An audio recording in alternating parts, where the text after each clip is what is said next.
Hello friends, मेरा नाम परम है और आपका आज के वीडियो में स्वागत है। आज हम Sandeep Garg introductory macro economics के चैप्टर नंबर 2 के सेक्शंस 2.4 और 2.5 को डिस्कस करेंगे, जो कि क्लासिफिकेशन ऑफ गुड्स पे बेस्ड है। हमने अपने पिछले वीडियो में सेक्शंस 2.1, 2.2 और 2.3 को डिटेल में डिस्कस किया था। इस वीडियो का लिंक आपको डिस्क्रिप्शन बॉक्स से मिल जाएगा। दोस्तों, हर टॉपिक को एक्सप्लेन करने के लिए मैं कुछ एडिशनल नोट्स को भी यूज करता हूं। इन नोट्स का रेफरेंस मैंने संदीप गर्ग के अलावा दूसरे ऑथर से भी लिया है। तो चलिए दोस्तों, आज के वीडियो को स्टार्ट करते हैं। दोस्तों, इससे पहले हम गुड्स की क्लासिफिकेशन को समझे, आइए पहले गुड्स का क्या मतलब होता है उसको समझते हैं। इकोनॉमिक्स में हम गुड्स उस प्रोडक्ट या सर्विस को कहते हैं जो मार्केट में बिकती है, यानी जिसका मार्केट प्राइस होता है। अब गुड्स को बनाने वाला एक प्रोड्यूसर होता है और उसको खरीदने वाला कस्टमर भी होता है, यानी कि गुड्स की डिमांड और सप्लाई होती है, जिनके इंटरैक्शन से इन गुड्स का प्राइस डिटरमाइन होता है। फॉर एग्जांपल, बारिश का पानी या फिर नदी में बहता हुआ पानी को हम गुड्स नहीं बोलेंगे, क्योंकि ये हम फ्री ऑफ कॉस्ट यूज कर सकते हैं। पर यही पानी जब मिनरल वाटर के रूप में हम मार्केट से खरीदते हैं तो ये एक इकोनॉमिक गुड बन जाता है। इसी तरह हवा से मिलता ऑक्सीजन को हम गुड नहीं बोलेंगे, क्योंकि इसे हम फ्री ऑफ कॉस्ट यूज कर सकते हैं। पर यही ऑक्सीजन जब ऑक्सीजन सिलेंडर के रूप में हम मार्केट से पैसे दे के खरीदते हैं तो फिर ये इकोनॉमिक गुड कहलाता है। अब हम गुड्स को डिफरेंट कैटेगरीज में डिवाइड कर सकते हैं। हम इसको फाइनल या इंटरमीडिएट गुड में क्लासिफाई कर सकते हैं, या इसको कंजम्पशन और कैपिटल गुड में डिवाइड कर सकते हैं, या फिर कंज्यूमर और प्रोड्यूसर गुड में इसको डिवाइड कर सकते हैं। एक गुड एक टाइम पे फाइनल गुड भी हो सकता है, इंटरमीडिएट गुड भी हो सकता है, कंज्यूमर गुड भी हो सकता है और कैपिटल गुड भी हो सकता है। फॉर एग्जाम्पल, स्विंग मशीन एक इकोनॉमिक गुड है जिसे हम मार्केट में पैसे दे के खरीदते हैं। अब ये स्विंग मशीन अगर कोई कंज्यूमर हाउस होल्ड खरीदता है तो ये कंज्यूमर गुड कहलाएगा, और यही स्विंग मशीन अगर कोई प्रोड्यूसिंग सेक्टर की फर्म खरीदती है तो फिर ये प्रोड्यूसर गुड कहलाएगी। अब प्रोड्यूसर सेक्टर में ये गुड कैपिटल गुड होगा अगर इसे प्रोड्यूसर अपनी प्रोडक्शन प्रोसेस में यूज करेगा, पर अगर इसे वो रीसेल करेगा तो फिर ये इंटरमीडिएट गुड कहलाएगा। अब अगर इस स्विंग मशीन को कंज्यूमर हाउस होल्ड अपने पर्सनल यूज के लिए खरीदता है, या फिर कोई प्रोड्यूसर इसे अपनी प्रोडक्शन में यूज के लिए खरीदता है, तो हम इस स्विंग मशीन को फाइनल गुड भी कह सकते हैं। यानी कि एक स्विंग मशीन एक टाइम पे कंज्यूमर गुड हो सकती है या फिर प्रोड्यूसर गुड भी हो सकती है, वो फाइनल गुड या फिर कैपिटल गुड भी हो सकती है, या फिर इंटरमीडिएट गुड भी हो सकती है। अब क्वाइट ऑफन स्टूडेंट्स इस टॉपिक को लेके थोड़ा कंफ्यूज ही रहते हैं। संदीप गर्ग में भी इस टॉपिक को सिंप्लीफाई नहीं करा गया है। अब मैं आपको ये कंसेप्ट थोड़ा डिफरेंट तरीके से एक्सप्लेन करूंगा ताकि आपको ये टॉपिक बहुत आसानी से समझ आ जाए। साथ में हम संदीप गर्ग में दिए सभी पॉइंट्स को भी कवर करेंगे। अब आपके सामने गुड्स की 5 कैटेगरीज हैं: consumer good, producer good, intermediate good, capital good और फाइनल गुड। अब जैसा कि मैंने आपको अभी बताया था, एक गुड इन 5 कैटेगरीज में से कुछ भी हो सकता है। अब ये पांचों कैटेगरीज के गुड्स एक दूसरे से इंटर रिलेटेड होते हैं। फॉर एग्जाम्पल, कैपिटल गुड्स जो होते हैं वो प्रोड्यूसर गुड्स भी होते हैं और फाइनल गुड्स भी। इसी तरह कंज्यूमर गुड्स फाइनल गुड्स भी होते हैं। अब जो इंटरमीडिएट गुड्स होते हैं उन्हें हम प्रोड्यूसर गुड्स भी बोल सकते हैं, और जो प्रोड्यूसर गुड्स होते हैं उन्हें हम इंटरमीडिएट गुड्स भी बोल सकते हैं और फाइनल गुड्स भी। अब अगर आप कंफ्यूज हो रहे हैं तो घबराइए नहीं। इन 5 कैटेगरीज ऑफ गुड्स को मैं आपको एक एग्जाम्पल से समझाऊंगा। अगर आप ये एग्जाम्पल समझ गए तो फिर क्लासिफिकेशन ऑफ गुड्स समझना आपके लिए बहुत आसान हो जाएगा।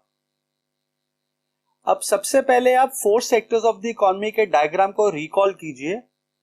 अब क्योंकि सिलेबस में हमें सिर्फ 2 सेक्टर इकोनॉमी को ही स्टडी करना है, इसीलिए आप फॉर टाइम बीइंग सिर्फ 2 सेक्टर्स यानी कि हाउस होल्ड सेक्टर और प्रोड्यूसर सेक्टर को ही कंसिडर कीजिए। अब हम जानते हैं कि एक इकोनॉमी में जितने भी गुड्स और सर्विसेज बनते हैं वो प्रोड्यूसर सेक्टर बनाता है और इन गुड्स एंड सर्विसेज को हाउस होल्ड सेक्टर कंज्यूम करता है। अब प्रोड्यूसर सेक्टर जिन गुड्स एंड सर्विसेज को यूज करता है अपने प्रोडक्शन प्रोसेस में, उन्हें हम प्रोड्यूसर गुड्स बोलते हैं। ये प्रोड्यूसर गुड्स 2 प्रकार के होते हैं, सिंगल यूज प्रोड्यूसर गुड्स और ड्यूरेबल यूज प्रोड्यूसर गुड्स, जिन्हें हम कैपिटल गुड्स भी बोलते हैं। अब जैसा कि इनके नाम से जाहिर है, single use producer goods production में सिर्फ एक बार ही यूज हो सकते हैं, जबकि durable use producer goods production process में बार बार यूज हो सकते हैं। इन दोनों गुड्स को हम एक एग्जाम्पल से समझते हैं। अब कारपेंटर एक प्रोड्यूसर का एग्जाम्पल है जो लकड़ी को फर्नीचर में कन्वर्ट करता है। अब इस कारपेंटर को फर्नीचर बनाने के लिए जो गुड्स चाहिए होंगे, जैसे कि वुड, कील, फेविकोल, पेंट, मशीन्स जैसे कि paint sprayer, wood cutting machines, tools and equipments, electricity, transportation के लिए ट्रक्स इत्यादि, ये सभी गुड्स इस कारपेंटर के प्रोड्यूसर गुड्स कहलाएंगे। अब हम इन प्रोड्यूसर गुड्स को 2 कैटेगरीज में डिवाइड कर सकते हैं। पहले हम उन गुड्स को एक तरफ करते हैं जो इस प्रोड्यूसर का रॉ मटेरियल होंगे, जैसे कि लकड़ी, कील, फेविकोल, पेंट, इलेक्ट्रिसिटी इत्यादि। ये इस प्रोड्यूसर के सिंगल यूज प्रोड्यूसर गुड्स होंगे। अब दूसरी कैटेगरी में हम मशीन्स जैसे कि wood cutting machines, paint sprayers, tools and equipments, trucks इत्यादि को डालेंगे। ये इस प्रोड्यूसर के ड्यूरेबल यूज प्रोड्यूसर गुड्स यानी कि कैपिटल गुड्स होंगे। अब ये कारपेंटर कैपिटल गुड्स की मदद से रॉ मटेरियल को फिनिश गुड्स यानी कि फर्नीचर में कन्वर्ट करेगा। फॉर एग्जाम्पल, ये कारपेंटर वुड कटिंग मशीन से लकड़ी को काटेगा, टूल्स जैसे कि हथौड़े से कील्स इत्यादि को लकड़ी में ठोकेगा। इसी तरह ये पेंट स्प्रेयर से फर्नीचर को पेंट करेगा। अब यहां नोट करें, जहां पे लकड़ी, कील, पेंट तो फिनिश गुड में कन्वर्ट हो जाएंगे, वहीं पे जितने भी कैपिटल गुड्स जैसे कि मशीन्स, टूल्स इत्यादि हैं, ये वैसे के वैसे ही रहेंगे। ये प्रोडक्शन में अपना शेप और साइज नहीं खोएंगे। आई होप आपको इस एग्जाम्पल से प्रोड्यूसर गुड्स और उसके दोनों प्रकार यानी कि सिंगल यूज और ड्यूरेबल यूज प्रोड्यूसर गुड्स समझ आ गए होंगे। अब हमारे इस एग्जाम्पल में इस कारपेंटर ने फर्नीचर रेडी कर लिया है। अब लेट से ये फर्नीचर इस कारपेंटर ने किसी कंज्यूमर हाउसहोल्ड को बेचा है। अब ये कंज्यूमर हाउसहोल्ड इस फर्नीचर को अपने घर में कई सालों तक यूज करेगा। अब यहां हम अपनी तीसरी कैटेगरी ऑफ गुड्स यानी कि कंज्यूमर गुड्स को इंट्रोड्यूस करते हैं। अब कंज्यूमर गुड्स वो गुड्स होते हैं जिन्हें हाउसहोल्ड सेक्टर अपनी अनलिमिटेड वांट्स की सेटिस्फैक्शन के लिए यूज करता है। ये consumer goods household sector producer sector से बाय करता है। अब हमने chapter 1 circular flow of income में स्टडी किया था कि ह्यूमन वांट्स अनलिमिटेड होती हैं, जिसे पूरा करने के लिए हाउसहोल्ड्स को गुड्स और सर्विसेज की हमेशा जरूरत पड़ती है। इन गुड्स एंड सर्विसेज को हम कंज्यूमर गुड्स बोलते हैं, जिन्हें एक इकोनॉमी में प्रोड्यूसर सेक्टर बनाता है। अब यहां हमने 3 कैटेगरीज ऑफ गुड्स यानी प्रोड्यूसर गुड, कैपिटल गुड और कंज्यूमर गुड को ब्रीफली समझा है। प्रोड्यूसर सेक्टर प्रोड्यूसर गुड्स की मदद से एक इकोनॉमी में गुड्स और सर्विसेज को बनाता है। ये प्रोड्यूसर गुड्स सिंगल यूज भी हो सकते हैं और ड्यूरेबल यूज भी। ड्यूरेबल यूज प्रोड्यूसर गुड्स को हम कैपिटल गुड्स भी बोलते हैं।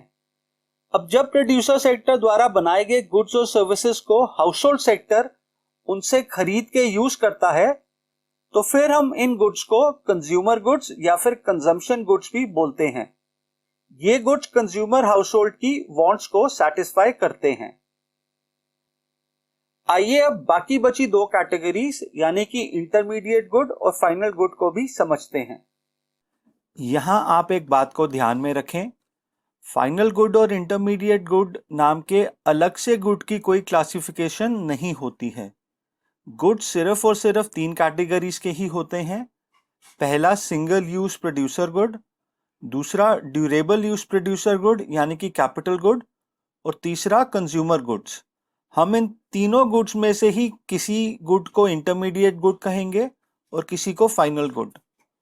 इस बात को ध्यान में रख के आइए अब हम इंटरमीडिएट गुड्स और फाइनल गुड्स के मतलब को समझते हैं। अब इंटरमीडिएट वर्ड का नॉर्मल इंग्लिश में मतलब होता है बीच का। ऐसी कोई भी चीज जो स्टार्ट और एंड के बीच की होती है उसे हम इंटरमीडिएट कहते हैं। इस पॉइंट को एक एग्जांपल से समझते हैं। अब लेट से हमें दिल्ली से मुंबई ट्रेन से जाना है, तो यहाँ पे दिल्ली का रेलवे स्टेशन स्टार्टिंग पॉइंट होगा और मुंबई का रेलवे स्टेशन फाइनल पॉइंट होगा, और इन दोनों के बीच के सभी स्टेशंस इंटरमीडिएट स्टेशंस होंगे। अब जब तक हमारी ट्रेन स्टार्टिंग स्टेशन और फाइनल स्टेशन के बीच दौड़ रही होगी तब तक हम कहेंगे कि ये अभी इंटरमीडिएट पोजीशन पे है, और जब ये अपने फाइनल स्टेशन पे पहुंच जाएगी हम तब कह सकते हैं कि अब ये अपने फाइनल पोजीशन पे आ गई है। अब इस एग्जाम्पल को ध्यान में रख के हम ये कह सकते हैं कि इंटरमीडिएट गुड्स वो गुड्स होते हैं जो अभी अपने फाइनल पोजीशन पे नहीं पहुंचे हैं, या फिर हम ये कह सकते हैं कि इंटरमीडिएट गुड्स वो गुड्स होते हैं जो अभी फाइनल गुड्स नहीं बने हैं। अब एक इंटरमीडिएट गुड तब तक फाइनल गुड नहीं बनता जब तक उसमें वैल्यू एडिशन होती रहती है, और जब उसमें वैल्यू एडिशन होना बंद हो जाती है तो ये इंटरमीडिएट गुड फाइनल गुड बन जाता है। अब ये वैल्यू एडिशन क्या होती है इसे समझते हैं। वैसे तो वैल्यू एडिशन का कंसेप्ट को हम डिटेल में चैप्टर 4 में समझेंगे, पर यहां मैं आपको इसे ब्रीफली समझा देता हूं। अब वैल्यू एडिशन का मतलब भी सिंपल इंग्लिश में होता है किसी भी चीज की वैल्यू में एडिशन यानी कि बढ़ोतरी होना। अब इकोनॉमिक्स में वैल्यू एडिशन का मतलब हुआ उस गुड की मार्केट प्राइस में एडिशन होना। इसका फॉर्मूला होता है market price minus cost price. अब जब तक ये गुड में वैल्यू एडिशन होता रहेगा तब तक ये गुड इंटरमीडिएट गुड कहलाएगा, और जब ये वैल्यू एडिशन होना बंद हो जाएगा तब ये गुड इंटरमीडिएट गुड से फाइनल गुड बन जाएगा। अब किसी भी गुड में वैल्यू एडिशन दो तरीके से हो सकता है। पहला, जब कोई गुड प्रोडक्शन प्रोसेस में रॉ मटेरियल से फिनिश गुड में कन्वर्ट होता है। अब हमारे कारपेंटर वाले एग्जाम्पल में लेट से इस कारपेंटर ने 1000 रुपए की लकड़ी को 3000 रुपए के फर्नीचर में कन्वर्ट किया, यानी कि उसने लकड़ी में 2000 रुपए की वैल्यू एडिशन की है। अब ये तो एग्जाम्पल था रॉ मटेरियल में वैल्यू एडिशन का। वैल्यू एडिशन का दूसरा तरीका होता है जब कोई फिनिश गुड रीसेल होता है। अब अगर हम कारपेंटर वाले एग्जाम्पल को कंटिन्यू करें तो लेट से इस कारपेंटर ने जो रॉ मटेरियल को कन्वर्ट करके फिनिश्ड गुड यानी कि फर्नीचर बनाया है वो इसने किसी शॉपकीपर को 3000 रुपए में बेच दिया, और शॉपकीपर ने इसे आगे किसी कंज्यूमर हाउस होल्ड को 4000 रुपए में बेच डाला। अब यहां पे शॉपकीपर ने भी 1000 रुपए की वैल्यू एडिशन की है क्योंकि उसने 3000 रुपए में फर्नीचर खरीदा और उसे आगे 4000 रुपए में बेच डाला। अब यहां पे जहां कारपेंटर ने रॉ मटेरियल को फिनिश गुड में कन्वर्ट करके 2000 रुपए की वैल्यू एडिशन की थी, वहीं पे शॉपकीपर ने फिनिश गुड की रीसेलिंग करके 1000 रुपए की वैल्यू एडिशन की है।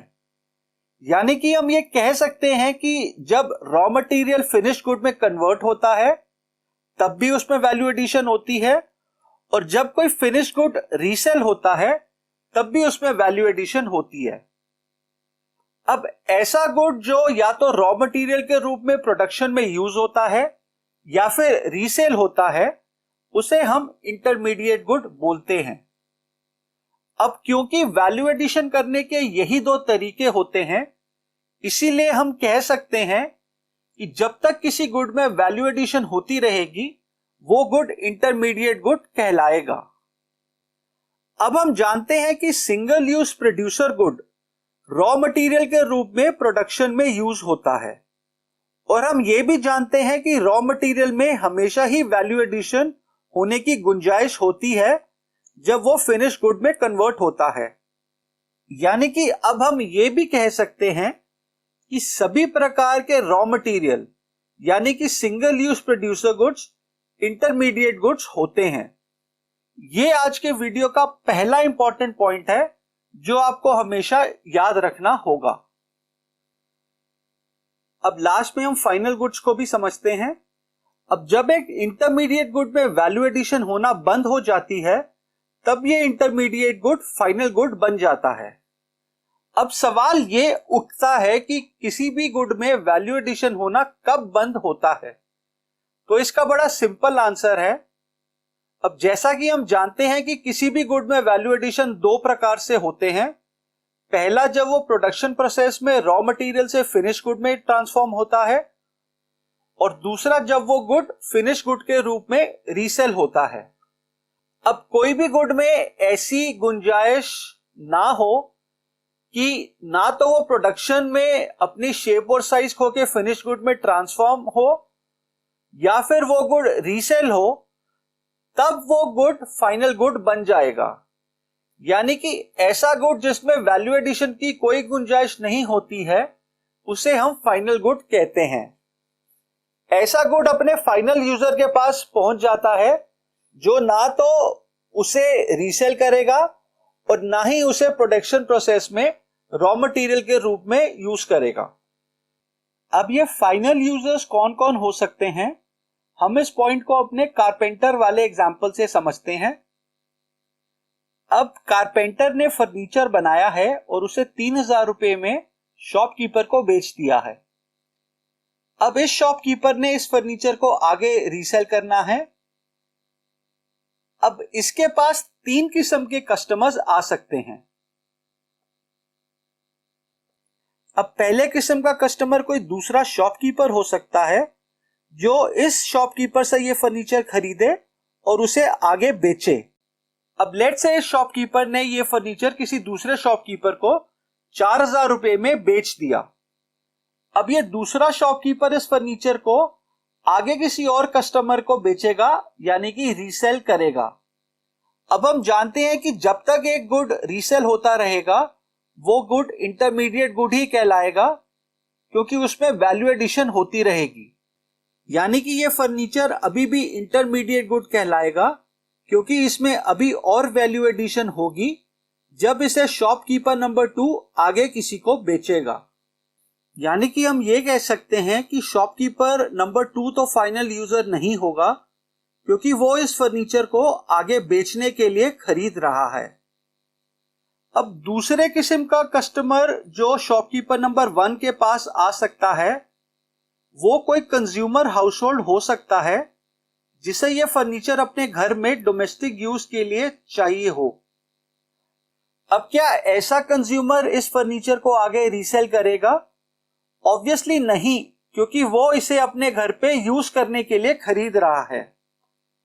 और ऐसा कंज्यूमर कोई प्रोड्यूसर भी नहीं हो सकता जो इस फर्नीचर को रॉ मटेरियल के रूप में प्रोडक्शन प्रोसेस में ट्रांसफॉर्म करेगा। इसीलिए हम ये कह सकते हैं कि जब ये फर्नीचर इस कंज्यूमर हाउसहोल्ड के यहां जाएगा तो इसमें अब वैल्यू एडिशन की कोई गुंजाइश नहीं बचेगी। ये गुड अपने फाइनल यूजर के पास पहुंच गया है, यानी ये गुड अब फाइनल गुड कहलाएगा। अब यहां हम कह सकते हैं कि कंज्यूमर हाउसहोल्ड फाइनल यानी कि एंड यूजर होते हैं और उनके द्वारा खरीदे गए गुड्स जिन्हें हम कंज्यूमर गुड्स बोलते हैं फाइनल गुड्स होते हैं। ये पॉइंट आज के वीडियो का दूसरा इंपॉर्टेंट पॉइंट है। अब तीसरे किस्म का कस्टमर जो शॉपकीपर नंबर 1 के पास आ सकता है, वो कोई ऐसा प्रोड्यूसर हो सकता है जो ना तो इस फर्नीचर को आगे रीसेल कर रहे और ना ही इसे किसी प्रोडक्शन प्रोसेस में रॉ मटेरियल की रूप में यूज करे। ऐसा प्रोड्यूसर इस फर्नीचर को अपने ऑफिस में ऑफिस फर्नीचर के रूप में यूज कर सकता है। अब यहां भी जब ये फर्नीचर इस प्रोड्यूसर के पास पहुंचेगा तो तब भी इसमें फर्दर वैल्यू एडिशन की कोई चांस नहीं होगा। इस केस में भी फर्नीचर अपने फाइनल यूजर के पास पहुंच जाएगा, इसीलिए हम इस केस में भी इसे फाइनल गुड कहेंगे। अब यहां पे ये प्रोड्यूसर भी एंड यूजर होगा और क्योंकि इस फर्नीचर को कोई प्रोड्यूसर खरीद रहा है, इसीलिए ये फर्नीचर प्रोड्यूसर गुड होगा। अब हम जानते हैं कि प्रोड्यूसर गुड्स या तो सिंगल यूज होंगे या फिर ड्यूरेबल यूज। अब ये फर्नीचर सिंगल यूज तो हो नहीं सकता क्योंकि इसे इसका बायर रॉ मटेरियल के रूप में तो यूज नहीं करने वाला, यानी कि ये गुड दूसरी कैटेगरी का प्रोड्यूसर गुड, जिसे हम कैपिटल गुड्स भी कहते हैं, कहलाएगा। ये फर्नीचर इस प्रोड्यूसर के यहां पे सालों साल यूज में आएगा। अब आज के वीडियो का तीसरा पॉइंट आप याद रखें, सभी प्रकार के कैपिटल गुड्स भी फाइनल गुड्स होते हैं।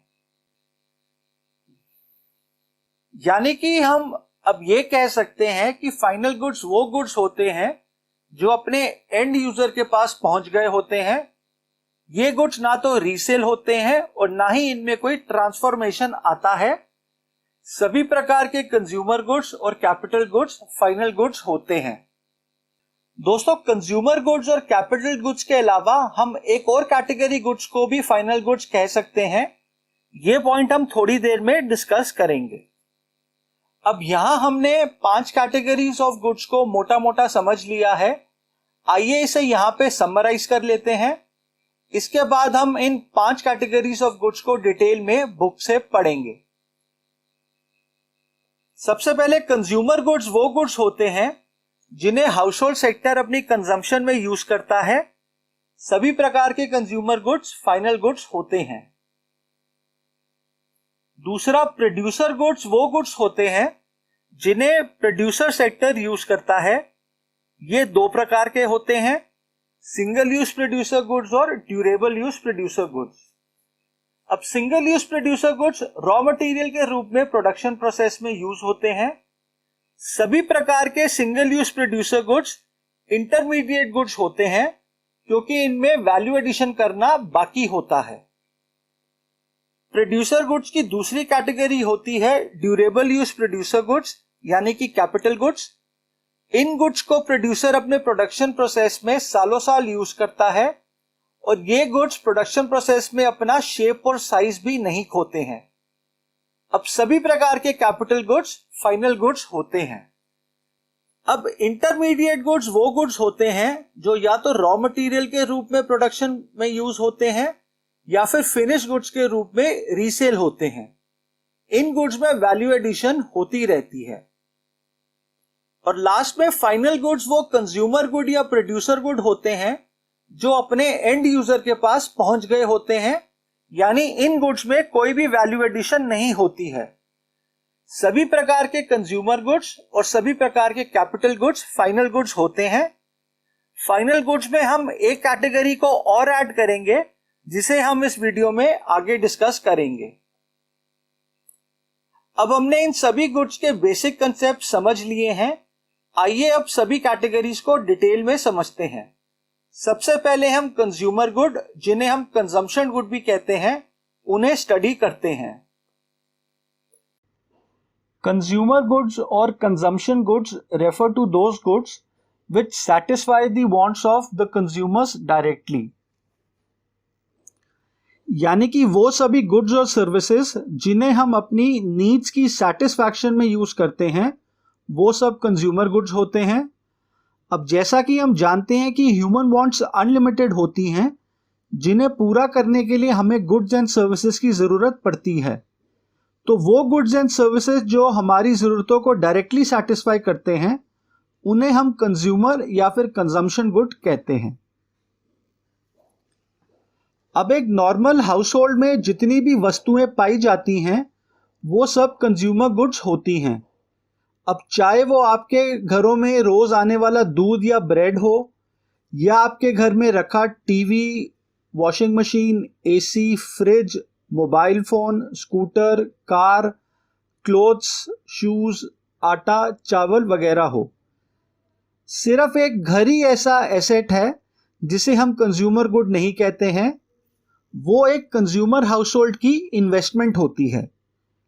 इस पॉइंट को हम डिटेल में चैप्टर नंबर 4 में पढ़ेंगे जब हम expenditure method of measuring national income को स्टडी करेंगे।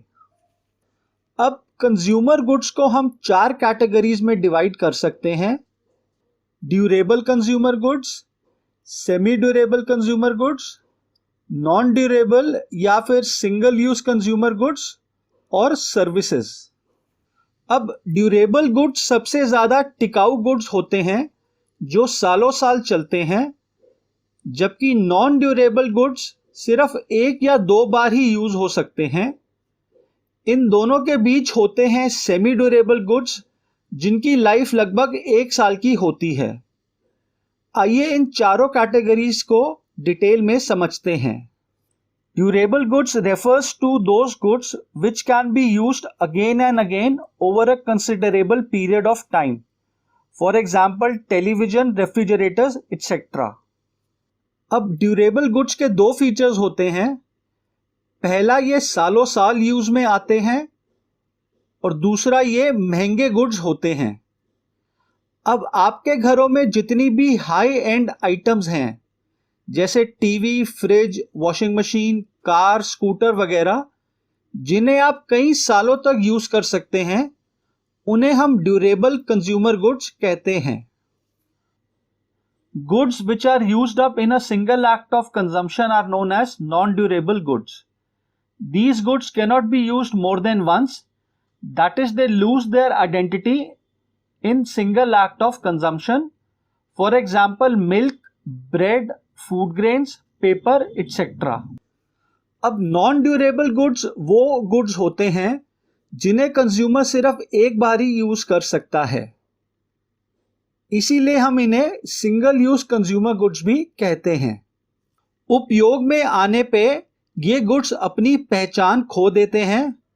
फॉर एग्जाम्पल, आप मार्केट से दूध की थैली लेकर आए और आपने उसको कंज्यूम कर लिया तो इस गुड ने अपनी आइडेंटिटी खो दी। इसी तरह bread, toothpaste, fruits, vegetables, LPG gas, petrol वगैरह भी नॉन ड्यूरेबल कंज्यूमर गुड्स के एग्जाम्पल्स होते हैं। अब जहां ड्यूरेबल गुड्स सालों साल चलते हैं और नॉन ड्यूरेबल गुड्स 1 या 2 बारी में ही खत्म हो जाते हैं, इन दोनों कैटेगरीज के बीच के गुड्स को हम सेमी ड्यूरेबल गुड्स बोलते हैं। Goods which can be used for a limited period of time are termed as semi-durable goods. These goods have a lifespan of around 1 year. For example, clothes, crockery, shoes, etc. यानी कि semi durable consumer goods वो goods होते हैं जिन्हें हम 1 साल या उससे थोड़ा सा ज्यादा टाइम के लिए यूज करते हैं। Example, clothes, furniture, crockery, shoes वगैरह। कंजम्पशन गुड की चौथी कैटेगरी होती है services. Services refer to non material goods which directly satisfy the human wants. They are intangible activities, that is, they can neither be seen or touched. For example, services of teachers, doctors, banks, etc. अब जिस तरह हम अपनी जरूरतों की पूर्ति के लिए गुड्स खरीदते हैं, उसी तरह हम सर्विसेज भी यूज करते हैं। फर्क सिर्फ इतना है कि हम गुड्स को छू सकते हैं या फिर किसी पैरामीटर जैसे कि किलो, लीटर या मीटर वगैरह में माप सकते हैं। ऐसा हम सर्विसेज के साथ नहीं कर सकते हैं। पर ये सर्विसेज जैसे कि डॉक्टर, लॉयर, टीचर, बैंकिंग, घर में नौकर या मेड वगैरह की सर्विसेज एक कंज्यूमर की वांट्स की सेटिस्फैक्शन के लिए जरूरी होती हैं। आई होप आपको कंजम्पशन गुड का कंसेप्ट समझ आ गया होगा। अब हमारा क्लासिफिकेशन ऑफ गुड्स का डायग्राम कुछ ऐसा दिखेगा। अगली कैटेगरी ऑफ गुड्स है प्रोड्यूसर गुड्स। अब संदीप गर्ग में प्रोड्यूसर गुड्स को बहुत ब्रीफली एक्सप्लेन किया गया है, आइए उसे भी पढ़ लेते हैं। जैसा कि हम जानते हैं वो सभी गुड्स और सर्विसेज जो एक प्रोड्यूसर अपनी प्रोडक्शन प्रोसेस में यूज करता है उन्हें हम प्रोड्यूसर गुड्स बोलते हैं। प्रोड्यूसर गुड्स दो प्रकार के होते हैं, सिंगल यूज प्रोड्यूसर गुड्स और ड्यूरेबल यूज प्रोड्यूसर गुड्स। अब सिंगल यूज प्रोड्यूसर गुड्स वो रॉ मटेरियल होता है जो प्रोडक्शन प्रोसेस में फिनिश गुड में कन्वर्ट हो जाता है। हम इन्हें सिंगल यूज इसीलिए कहते हैं क्योंकि ये प्रोडक्शन प्रोसेस में बार बार इस्तेमाल नहीं किए जा सकते हैं। अब हमारे कारपेंटर वाले एग्जाम्पल में जो लकड़ी, कील, पेंट, फर्नीचर में कन्वर्ट हो गए हैं उन्हें हम दोबारा यूज नहीं कर सकते हैं, इसीलिए ये सभी goods single use producer goods के एग्जाम्पल्स हैं। अब क्योंकि सभी प्रकार के रॉ मटेरियल की वैल्यू में एडिशन होने की गुंजाइश होती है, इसलिए हम ये कह सकते हैं कि single use producer goods intermediate goods भी होते हैं। अब प्रोड्यूसर गुड्स की दूसरी कैटेगरी होती है ड्यूरेबल यूज प्रोड्यूसर गुड्स यानी कि कैपिटल गुड्स। आइए इसे यहां पे डिटेल में समझते हैं। Capital goods are those final goods which help in production of other goods and services। अब यहां पे दो पॉइंट्स को समझें।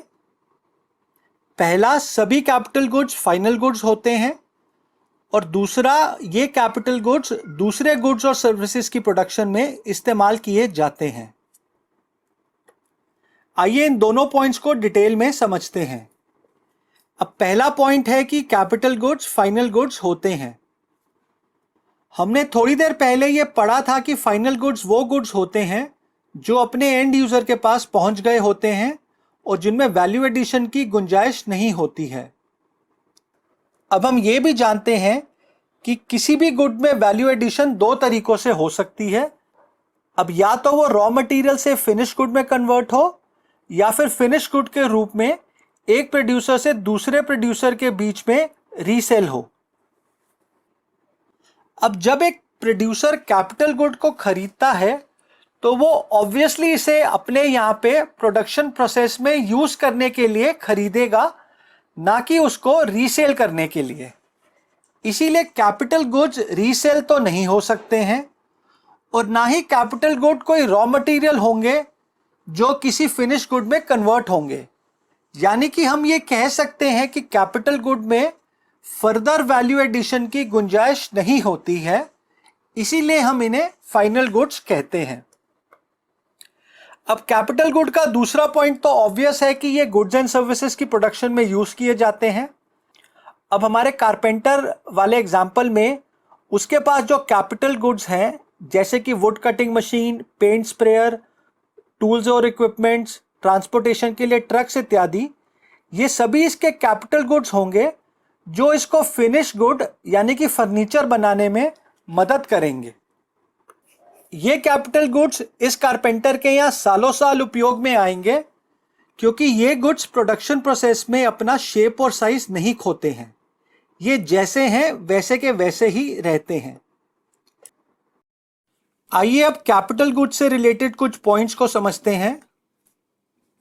पॉइंट नंबर 1 है, they are used in future for productive purposes and have expected life time of several years. अब हमने ये पॉइंट अभी समझा है। जहां पे सिंगल यूज प्रोड्यूसर गुड्स यानी कि इंटरमीडिएट गुड्स फिनिश गुड्स में कन्वर्ट हो जाते हैं, जैसा कि लकड़ी फर्नीचर में कन्वर्ट हो जाती है, वहीं कैपिटल गुड्स जैसे कि मशीन्स, टूल्स एंड इक्विपमेंट्स इत्यादि सालों साल प्रोडक्शन प्रोसेस में यूज होते रहेंगे।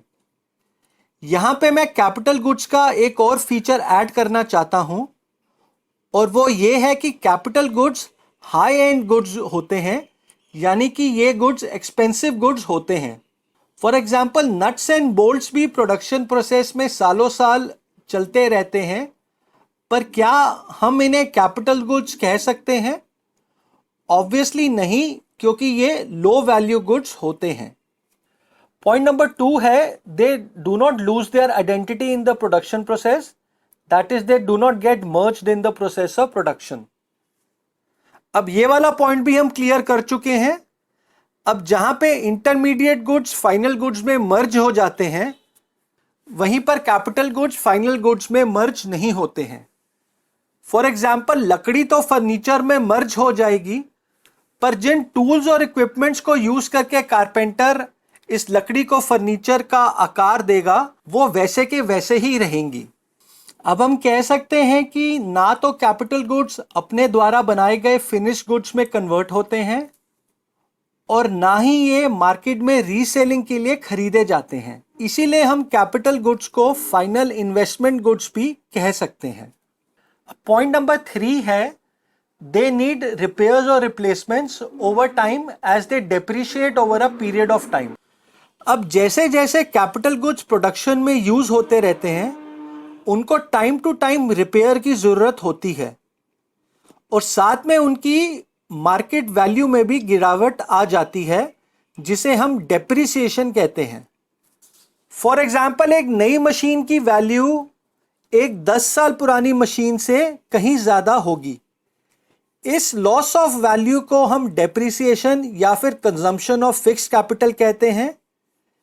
हम डेप्रिसिएशन के कंसेप्ट को अगले सेक्शन यानी कि 2.6 में नेक्स्ट वीडियो में कवर करेंगे।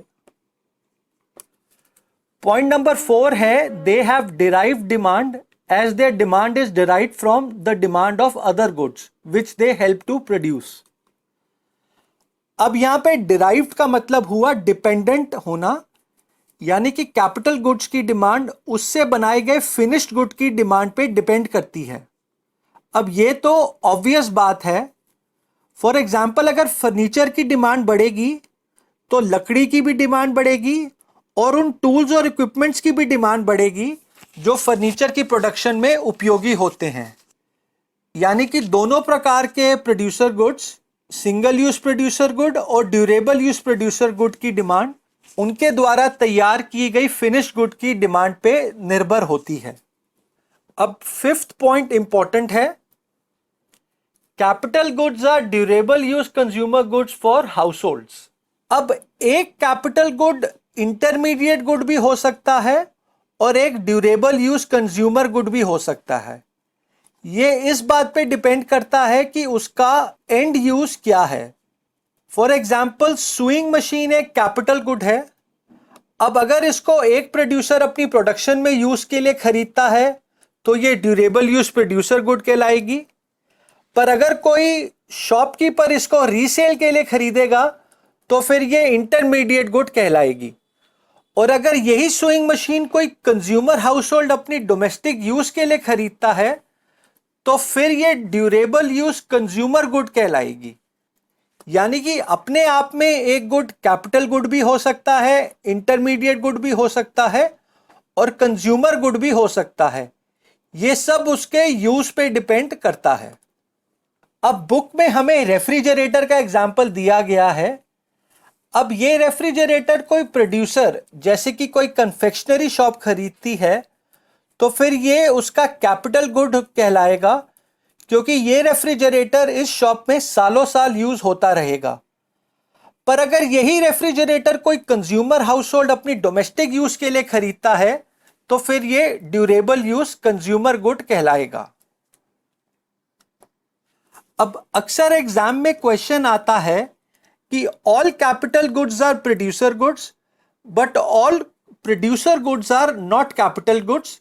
कमेंट, यानी कि सभी प्रकार के कैपिटल गुड्स तो प्रोड्यूसर गुड्स होते हैं, पर सभी प्रकार के प्रोड्यूसर गुड्स कैपिटल गुड्स नहीं होते हैं।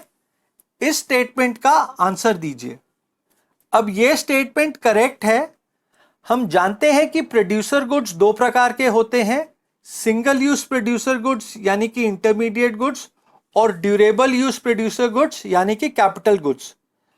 अब सभी प्रकार के कैपिटल गुड्स तो प्रोड्यूसर गुड्स होंगे, क्योंकि कैपिटल गुड्स प्रोडक्शन प्रोसेस में यूज करने के लिए ही खरीदे जाते हैं। पर सभी प्रकार के प्रोड्यूसर गुड्स कैपिटल गुड्स नहीं होंगे, क्योंकि कुछ प्रोड्यूसर गुड्स इंटरमीडिएट गुड्स भी होंगे जो या तो रॉ मटेरियल के रूप में प्रोडक्शन में यूज होंगे या फिर फिनिश गुड्स के रूप में रीसेल होंगे। आई होप आपको ये आंसर क्लियर हो गया होगा। आइए अब इस रेफ्रिजरेटर के एग्जाम्पल से आपको एक बात और क्लियर हो गई होगी कि कैपिटल गुड्स से हमारा मतलब सिर्फ हेवी ड्यूटी मशीन्स ही नहीं होता है। ऐसा कोई भी गुड जो प्रोड्यूसर को उसके प्रोडक्शन प्रोसेस में मदद करता है उसे हम ड्यूरेबल यूज प्रोड्यूसर गुड यानी कि कैपिटल गुड बोल सकते हैं। फॉर एग्जाम्पल, एक छोटी सी स्वीट शॉप में रखा refrigerator, table, chair, fan, AC, मिठाई बनाने के इक्विपमेंट्स, ये सभी उस प्रोड्यूसर के कैपिटल गुड्स होंगे।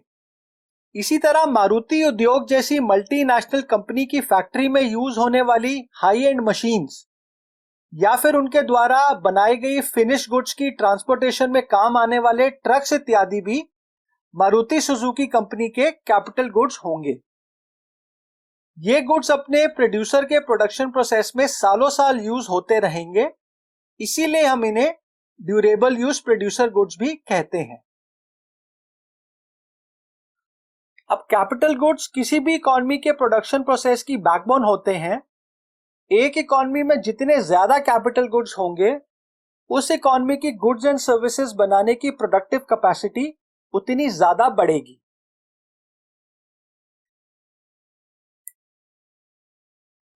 अब यहां हमने कंज्यूमर गुड और प्रोड्यूसर गुड्स को कवर कर लिया है। हमारा क्लासिफिकेशन ऑफ गुड्स का डायग्राम अब कुछ इस तरह दिख रहा है। आइए अब गुड्स की अगली दो कैटेगरीज यानी कि इंटरमीडिएट गुड्स और फाइनल गुड्स को भी डिटेल में समझ लेते हैं। पहले हम इंटरमीडिएट गुड्स को कवर करते हैं। Intermediate goods refer to those goods which are used either for resale or for further production in the same year. अब इस डेफिनेशन से हमें यह समझ आता है कि इंटरमीडिएट गुड्स या तो रॉ मटेरियल यानी कि सिंगल यूज प्रोड्यूसर गुड्स होंगे जो रॉ मटेरियल के रूप में प्रोडक्शन प्रोसेस में यूज होंगे, या फिर वो फिनिश गुड्स होंगे जो एक प्रोड्यूसर से दूसरे प्रोड्यूसर के बीच रीसेल होंगे।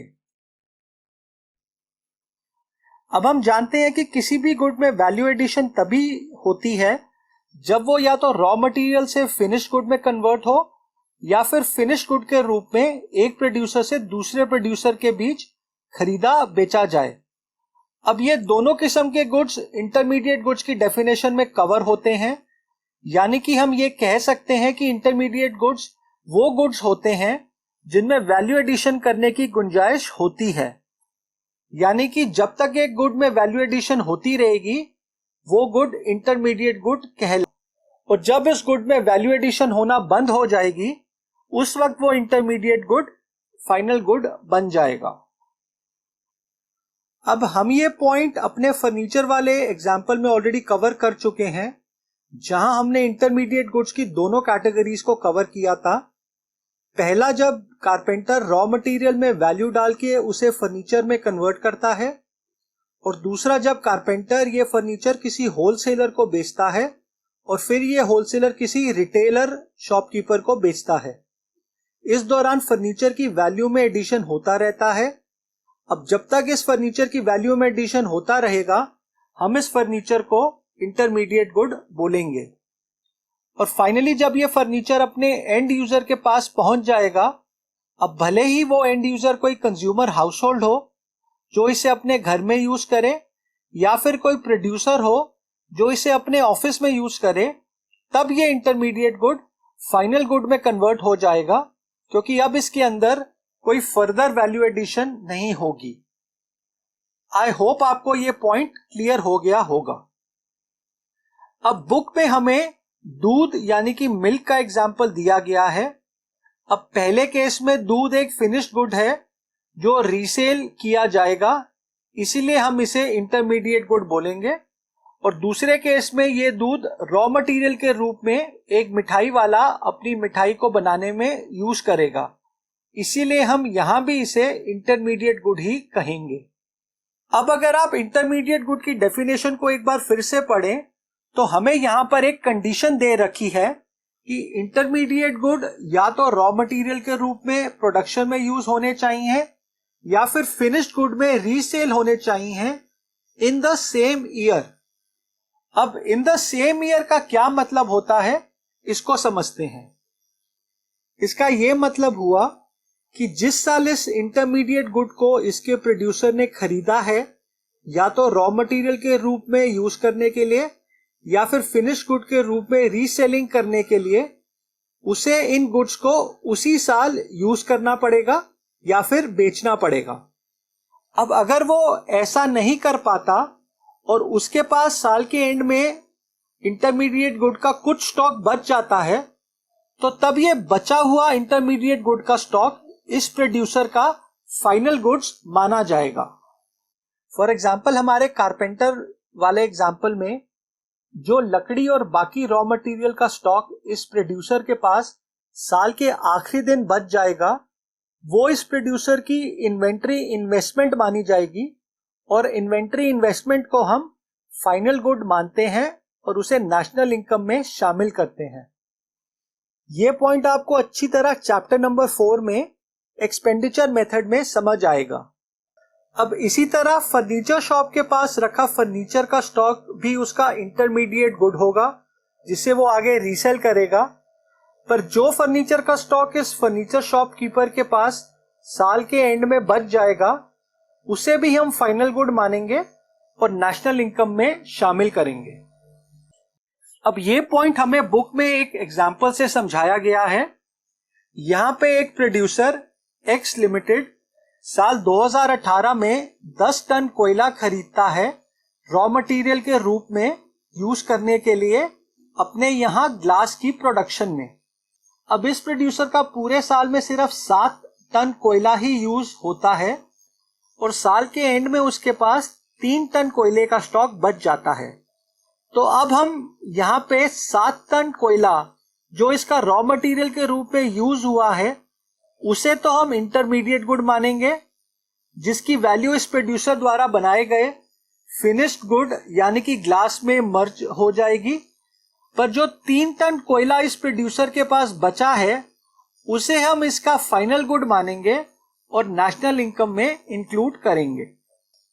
अब कुछ देर पहले मैंने आपसे कहा था कि एक कैटेगरी ऑफ गुड्स रहती है जिन्हें हम फाइनल गुड्स में शामिल करेंगे, तो ये वही कैटेगरी है, यानी कि वो इंटरमीडिएट गुड्स जो साल के एंड में प्रोड्यूसर्स के पास बच जाते हैं उन्हें हम फाइनल गुड्स में शामिल करते हैं। अब हम इंटरमीडिएट गुड्स से रिलेटेड इंपॉर्टेंट पॉइंट्स को भी डिस्कस कर लेते हैं। हम पॉइंट नंबर 1 को सबसे लास्ट में डिस्कस करेंगे क्योंकि इसी के साथ हम प्रोडक्शन बाउंड्री के कंसेप्ट को भी समझेंगे। आइए पॉइंट नंबर 2 से स्टार्ट करते हैं। They have derived demand as their demand depends on demand for final goods. अब ये तो ऑब्वियस पॉइंट है, हम ये पॉइंट ऑलरेडी कैपिटल गुड्स के पॉइंट में डिस्कस कर चुके हैं। दोनों प्रकार के प्रोड्यूसर गुड्स की डिमांड उनसे बनाए गए फिनिश गुड्स की डिमांड पे डिपेंडेंट होती है। फॉर एग्जाम्पल अगर फर्नीचर की डिमांड बढ़ेगी तो उसके रॉ मटेरियल यानी कि लकड़ी की डिमांड भी बढ़ेगी, और अगर फर्नीचर की डिमांड डिक्रीज करेगी तो उसके रॉ मटेरियल की डिमांड भी कम होगी। अब अगला पॉइंट है durable goods like trucks, aircraft, vehicles etcetera purchase by government for military purposes are included under the category of intermediate goods as they are used to produce defence services and not for market sale. आप अभी इस point को ignore कर सकते हैं, हम इस point को expenditure method of measuring national income में डिटेल में समझेंगे चैप्टर नंबर 4 में। अब अगला पॉइंट सबसे ज्यादा इंपॉर्टेंट है। Value of intermediate goods is merged with the value of final goods, यानी कि इंटरमीडिएट गुड्स की वैल्यू उनके द्वारा तैयार फिनिश गुड्स की वैल्यू में मर्ज हो जाती है। अब हमारे फर्नीचर वाले एग्जाम्पल में हमने देखा है कि कैसे लकड़ी जो कि रॉ मटेरियल है फिनिश गुड यानी कि फर्नीचर में कन्वर्ट हो जाता है। अब यहाँ पे इंटरमीडिएट गुड सिर्फ फिजिकल फॉर्म में ही नहीं बल्कि मॉनेटरी फॉर्म में भी फिनिश्ड गुड में मर्ज हो जाएगा।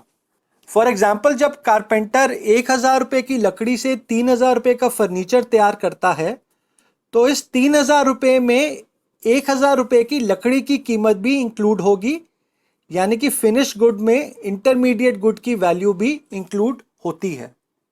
अब बुक में दिए एग्जाम्पल में एक मिलर यानी कि आटे की चक्की 700 रुपये का वीट यानी कि गेहूं खरीदती है और उससे 1,000 रुपये का आटा बनाती है। तो अब इस 1,000 रुपये के आटे में 700 रुपये के गेहूं की कीमत भी शामिल होगी। अब इस पॉइंट से हम एक और कंक्लूजन भी निकाल सकते हैं कि national income includes only final goods. Only final goods are included in national income.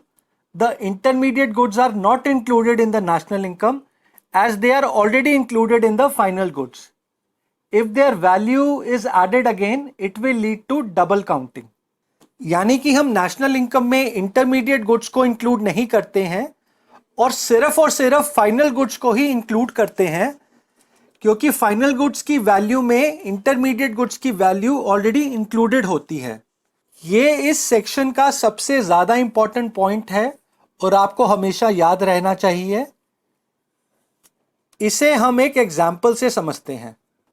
अब हमारे फर्नीचर वाले एग्जाम्पल में जब तक ये फर्नीचर एंड यूज़र के पास नहीं पहुंचेगा वो इंटरमीडिएट गुड ही कहलाएगा, भले ही जब वो फर्नीचर मैन्युफैक्चरर के पास हो या उससे बिककर किसी दुकानदार के पास पहुंच गया हो।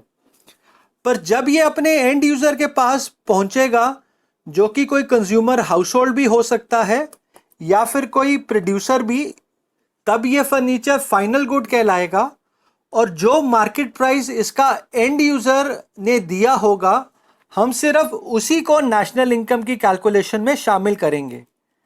अब हमारे एग्जाम्पल में एंड यूज़र ने इसके 4,500 रुपीज़ दिए, तो हम सिर्फ इसी फिगर को नेशनल इनकम में शामिल करेंगे, क्योंकि इस फिगर में कारपेंटर द्वारा की गई वैल्यू एडिशन और दुकानदार द्वारा की गई वैल्यू एडिशन दोनों ही इंक्लूडेड हैं।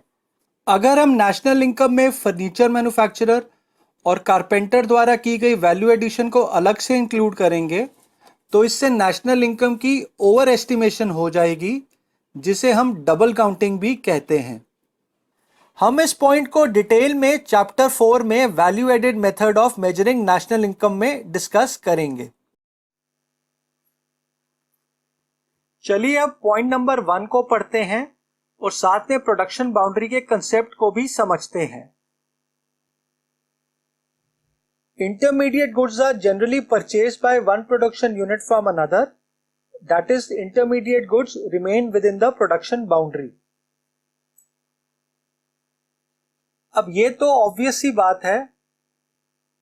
अब क्योंकि सभी इंटरमीडिएट गुड्स प्रोड्यूसर गुड्स होते हैं, इसीलिए वो तब तक एक प्रोड्यूसर से दूसरे प्रोड्यूसर के बीच खरीदे और बेचे जाते हैं जब तक उनमें वैल्यू एडिशन होता रहता है। अब कारपेंटर वाले एग्जाम्पल में हम देख सकते हैं कि फर्नीचर तब तक इंटरमीडिएट गुड रहेगा जब तक वो प्रोड्यूसर सेक्टर के अंदर रहता है। अब भले ही वो रॉ मटेरियल के रूप में कारपेंटर के पास हो या फिर फिनिश्ड फर्नीचर के रूप में एक प्रोड्यूसर से दूसरे प्रोड्यूसर के बीच खरीदा बेचा जाए। अब हमारे कारपेंटर वाले एग्जाम्पल में हम देख सकते हैं कि फर्नीचर तब तक इंटरमीडिएट गुड रहेगा जब तक वो प्रोड्यूसर सेक्टर के अंदर रहता है। अब भले ही वो रॉ मटेरियल के रूप में कारपेंटर के पास हो या फिर फर्नीचर के रूप में एक प्रोड्यूसर से दूसरे प्रोड्यूसर के बीच खरीदा बेचा जा रहा हो। अब अगर हम इन प्रोड्यूसर्स के इर्द गिर्द एक इमेजिनरी लाइन बना दें जिसे हम प्रोडक्शन बाउंड्री भी बोल सकते हैं, तो अब हम ये कह सकते हैं कि जब तक इंटरमीडिएट गुड इस बाउंड्री के अंदर रहेगा उसमें वैल्यू एडिशन होती रहेगी, और जब ये गुड प्रोडक्शन बाउंड्री को क्रॉस करके किसी कंज्यूमर हाउस होल्ड यानी कि हाउस होल्ड सेक्टर के पास पहुंच जाएगा, तब ये गुड फाइनल गुड बन जाएगा। आइए अब हम प्रोडक्शन बाउंड्री की डेफिनेशन को पढ़ते हैं। The production boundary is the line around the productive sector. अब ये पॉइंट हमने अभी अभी समझा है। अब मैंने आपसे थोड़ी देर पहले कहा था कि जब एक इंटरमीडिएट गुड प्रोडक्शन बाउंड्री को क्रॉस करके किसी कंज्यूमर हाउसहोल्ड के पास पहुंचता है, वो तभी फाइनल गुड माना जाता है। अब यहां क्या आपको मेरी स्टेटमेंट में कुछ गलत नहीं लगा? क्योंकि अभी तक मैं आपको ये कह रहा था कि जब एक इंटरमीडिएट गुड अपने एंड यूजर के पास पहुंचता है, वो तभी फाइनल गुड माना जाता है। अब ये एंड यूजर कोई कंज्यूमर भी हो सकता है या फिर कोई ऐसा प्रोड्यूसर भी हो सकता है जो इस गुड को अपने यहां प्रोडक्शन प्रोसेस में यूज करे। पर प्रोडक्शन बाउंड्री को समझाते वक्त मैं सिर्फ कंज्यूमर हाउसहोल्ड को ही एंड यूजर बोल रहा हूं, ना कि किसी प्रोड्यूसर को जो इस गुड को अपने यहां पे एंड यूज करेगा। अब ये मैंने जानबूझ के किया था और उसकी वजह यह है कि प्रोडक्शन बाउंड्री प्रोड्यूसर सेक्टर के आसपास खिंची लाइन को कहते हैं। अब इस बाउंड्री के बाहर दूसरे सेक्टर जैसे कि कंज्यूमर, गवर्नमेंट और एक्सटर्नल सेक्टर तो हो सकते हैं, पर कोई प्रोड्यूसर इस बाउंड्री के बाहर नहीं हो सकता है।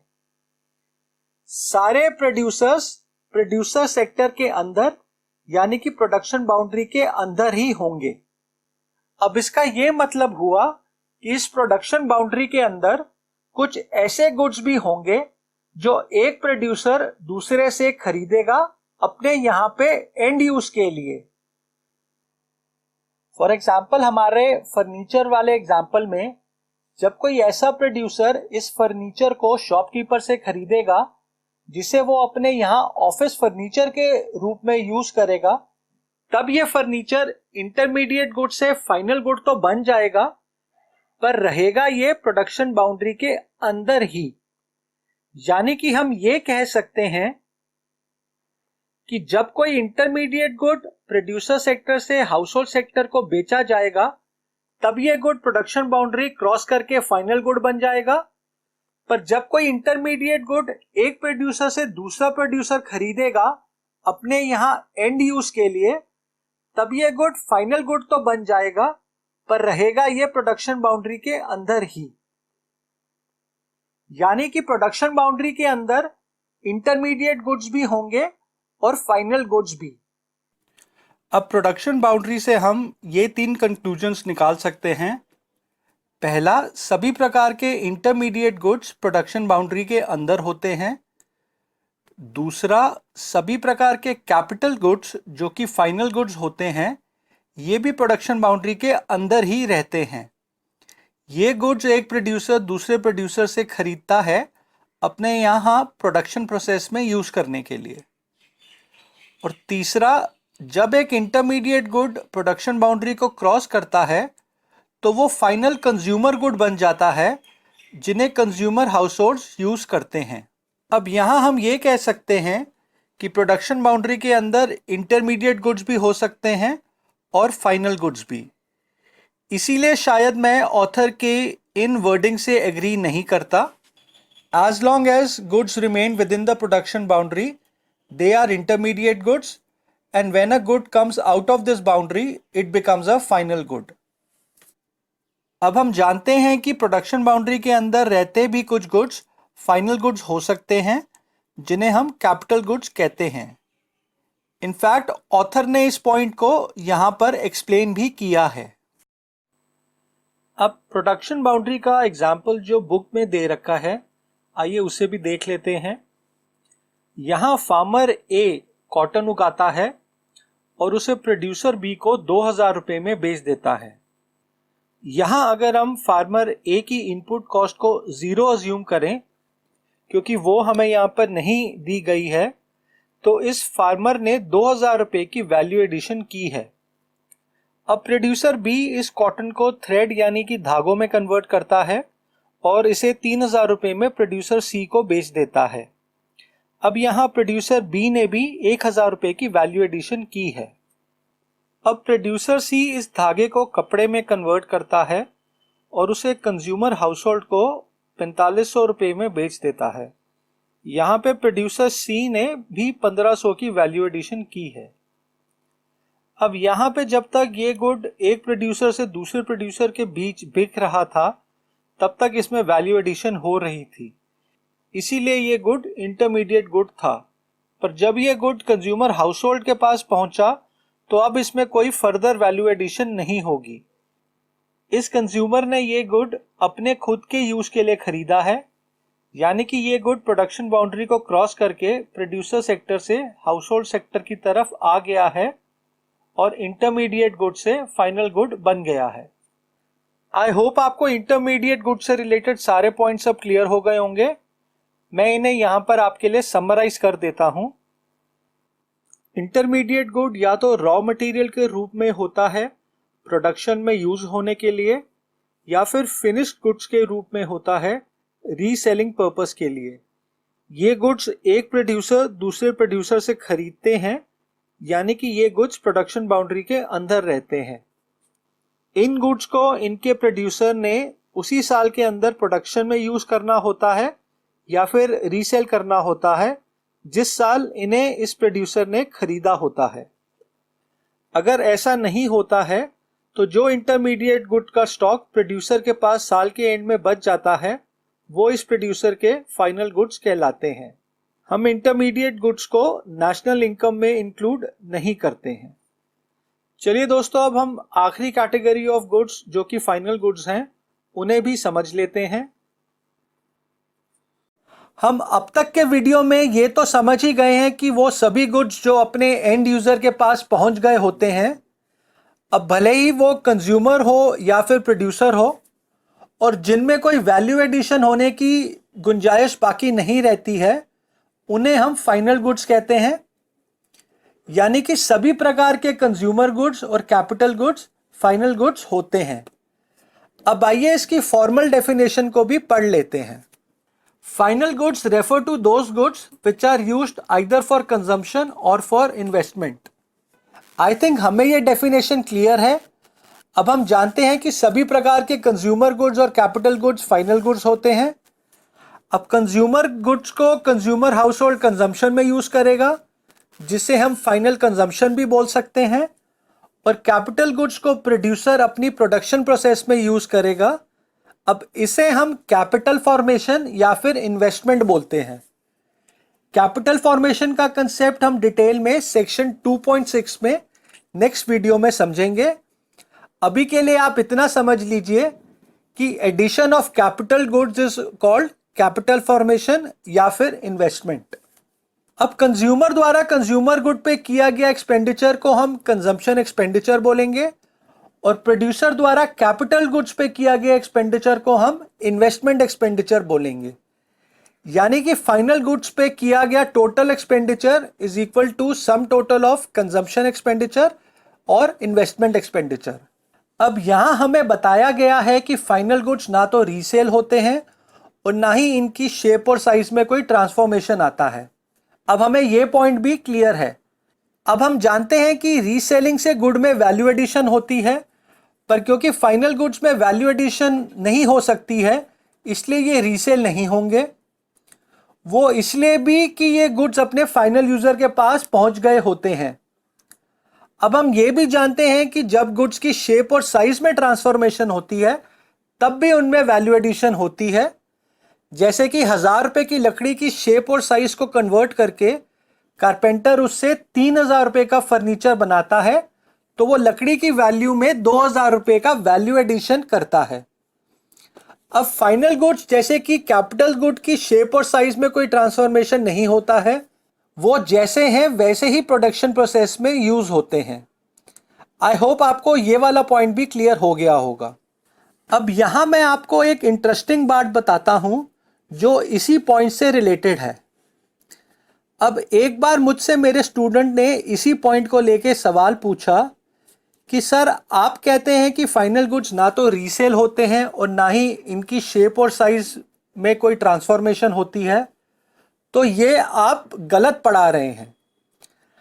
अब जब मैंने उससे पूछा कि इसमें गलत क्या है, तो उसने 2 एग्जाम्पल्स देकर मुझे इसका जवाब दिया। अब पहला एग्जाम्पल उसने ये दिया कि उसके फादर ने कुछ साल पहले एक मोटरसाइकिल खरीदी थी। अब ये मोटरसाइकिल फाइनल गुड होगी क्योंकि इसे कंज्यूमर हाउस होल्ड ने खरीदा है। पर 5 साल चलाने के बाद उसके फादर ने वो मोटरसाइकिल बेच दी। अब हमने अभी अभी सीखा था कि फाइनल गुड्स रीसेल नहीं हो सकते हैं, पर यहां वो रीसेल हो गए हैं। अब मैं चुपचाप उसकी बात सुनता गया। अब दूसरा एग्जाम्पल उसने ये दिया कि हमने सीखा है कि फाइनल गुड्स की शेप और साइज में कोई ट्रांसफॉर्मेशन नहीं होता है। अब उसने मार्केट से पैंट और शर्ट का कपड़ा खरीदा और उसे टेलर को देके उससे शर्ट और पैंट बनवा ली, तो हो गया ना शेप और साइज में चेंज। अब मेरे स्टूडेंट के ये दोनों सवाल अपनी जगह करेक्ट हैं। यहां पे फाइनल गुड की रीसेलिंग भी हुई है और उसकी शेप और साइज में चेंज भी हुआ है, पर यहां आपको दो बातें समझनी पड़ेंगी। पहला, जब उस स्टूडेंट के फादर ने अपनी मोटरसाइकिल को 5 साल यूज करके फिर उसको बेचा, तो वो मोटरसाइकिल अब सेकेंड हैंड गुड बन गई है। अब हम नेशनल इनकम अकाउंटिंग में सेकेंड हैंड गुड्स को इंक्लूड नहीं करते हैं। दूसरा सवाल उसका था कि उसने सूटिंग और शर्टिंग का कपड़ा खरीदा और उससे उसने अपने लिए पैंट और शर्ट सिलवाई। अब इसका आंसर यह है कि नेशनल इनकम अकाउंटिंग में हम ये अज्यूम करते हैं कि एक कंज्यूमर हाउसहोल्ड जब भी कोई फाइनल गुड खरीदता है तो वो उसको उसी पल कंज्यूम कर लेता है। अब चाहे वो दूध हो या फिर कोई हाई एंड कार हो, यानी कि हमारे एग्जाम्पल में ये इममटीरियल होगा कि कंज्यूमर उस कपड़े के साथ क्या करेगा। हम ये अज्यूम करते हैं कि कंज्यूमर ने जिस पल ये कपड़ा खरीदा उसे उसी पल कंज्यूम भी कर लिया। चलिए दोस्तों, आई होप आपको ये पॉइंट भी समझ आ गया होगा। यहां हमने अपनी पांचों कैटेगरीज ऑफ गुड्स को समझ लिया है। अब हमारा डायग्राम यहां कुछ ऐसा दिखेगा। अब इस डायग्राम में हमने फाइनल गुड्स में सभी प्रकार के कंज्यूमर गुड्स और कैपिटल गुड्स को इंक्लूड किया है। अब यहां हम फाइनल गुड्स में उन इंटरमीडिएट गुड्स को भी इंक्लूड करेंगे जो साल के एंड में प्रोड्यूसर्स के पास बच जाते हैं। अब संदीप गर्ग में ये वाला पॉइंट फाइनल गुड के सेक्शन में तो इंक्लूड नहीं किया गया, पर इसे अलग से यहां पे मेंशन किया गया है। चलिए दोस्तों, अब सेक्शन 2.4 और 2.5 की 2-3 आइटम्स को कवर करना बाकी है। आइए उन्हें भी पढ़ लेते हैं। सबसे पहले हम ये समझते हैं कि कोई भी गुड कंज्यूमर गुड है या फिर कैपिटल गुड है या फिर इंटरमीडिएट गुड है या फाइनल गुड है, हम ये कैसे पता लगा सकते हैं। तो इसका जवाब सिंपल है। आप गुड को ना देखिए बल्कि उसके एंड यूज को देखिए। अब एक गुड दी गई पांचों कैटेगरीज में कुछ भी हो सकता है, ये सब उसके एंड यूज पे डिपेंड करता है, जैसा कि मैं आपको इस वीडियो के स्टार्टिंग में स्विंग मशीन वाले एग्जाम्पल से समझा चुका हूं। अब पहले हम समझते हैं कि कैसे दिए गए गुड्स को हम फाइनल और इंटरमीडिएट गुड्स में क्लासिफाई कर सकते हैं। तो यहां आप उस गुड का यूज देखेंगे, यानी कि उसे किस पर्पस के लिए उपयोग में लाया जा रहा है। अब अगर उसे कोई कंज्यूमर हाउसहोल्ड यूज करता है तो फिर वो कंज्यूमर गुड यानी कि फाइनल गुड कहलाएगा, क्योंकि हम जानते हैं कि सभी प्रकार के कंज्यूमर गुड्स फाइनल गुड्स होते हैं। पर अगर उसे कोई प्रोड्यूसर यूज करता है तो फिर आपने देखना है कि ये प्रोड्यूसर उसे किस पर्पस के लिए यूज करेगा। अगर वो इसे अपने यहाँ के प्रोडक्शन प्रोसेस में यूज करेगा, अगर वो इसे अपने यहाँ प्रोडक्शन प्रोसेस में सालों साल यूज करेगा तो फिर ये कैपिटल गुड होगा।